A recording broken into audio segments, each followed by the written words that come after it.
Halo, nama saya Denita. Di sini saya akan membahas beberapa istilah yang ada di dalam PR campaign. Yang pertama adalah brand. Brand ini merupakan kesan atau reputasi yang dimiliki perusahaan di mata masyarakat atau konsumen. Yang selanjutnya adalah brand names. Brand names ini nama dari suatu perusahaannya atau dari suatu produknya.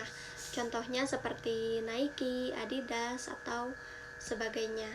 Kemudian ada brand awareness. Brand awareness ini suatu kesadaran dari masyarakat gitu terhadap adanya si brand tersebut atau produk tersebut. Yang selanjutnya adalah brand attraction. Brand attraction ini kemampuan dari brand dalam menarik perhatian si konsumen gitu. Strategi yang dimiliki perusahaan untuk menarik konsumen.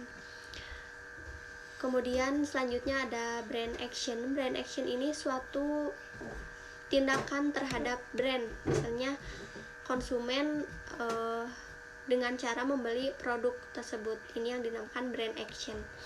Kemudian ada brand affinity. Brand affinity ini merupakan hubungan emosional dari konsumen dengan brandnya gitu, karena biasanya kalau memiliki emosional yang sama ini pasti muncul ketertarikan terhadap si produknya.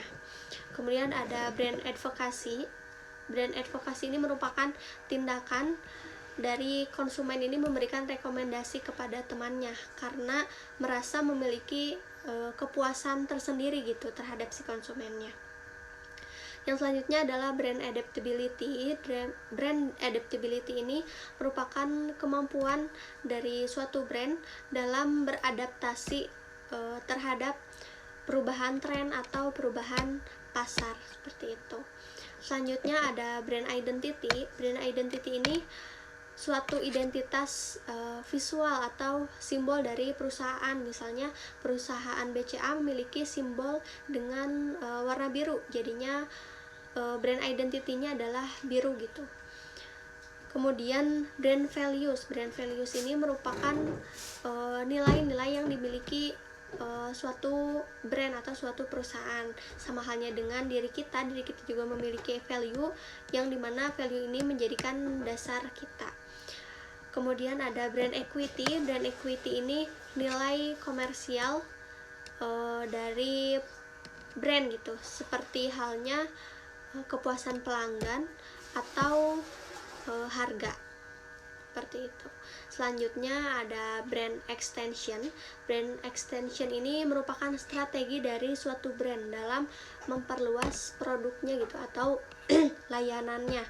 Misalnya dengan membuka cabang baru atau memiliki produk dengan kategori yang baru. Misalnya McD memiliki menu yang rendah gula atau sebagainya.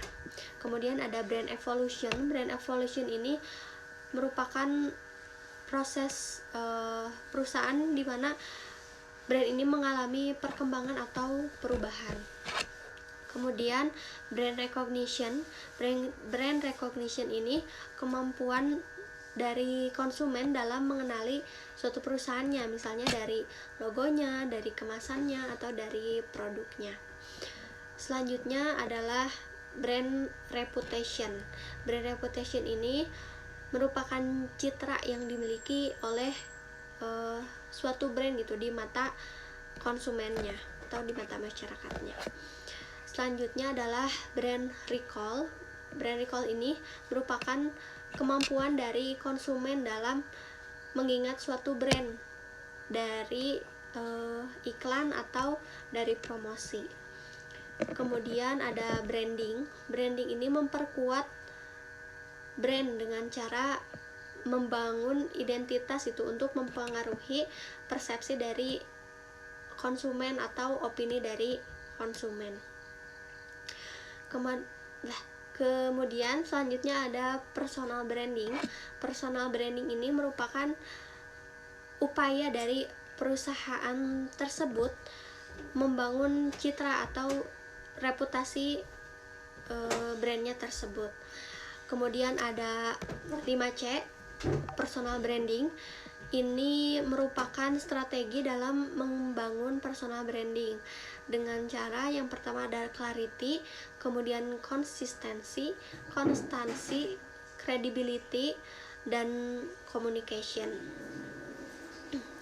Kemudian selanjutnya adalah produk branding. Produk branding ini merupakan strategi pemasaran yang fokus tentunya terhadap pemasaran dari produknya. Kemudian selanjutnya ada retail branding.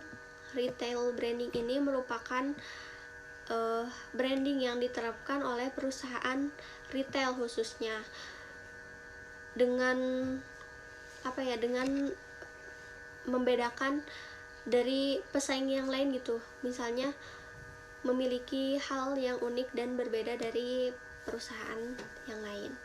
Kemudian selanjutnya adalah geobranding. Geobranding ini merupakan strategi branding yang mengambil keuntungan gitu dari identitas, dari geografisnya atau dari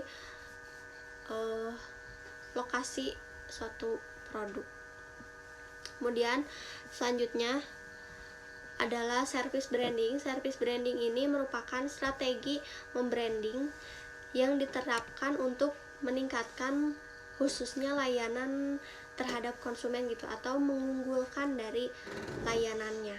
Selanjutnya ada triple branding. Triple branding ini strategi di mana suatu brand ini memperkuat kehadirannya gitu dengan beberapa elemen. Yang pertama ada corporate brand, kemudian ada produk brand, dan endorsement brand.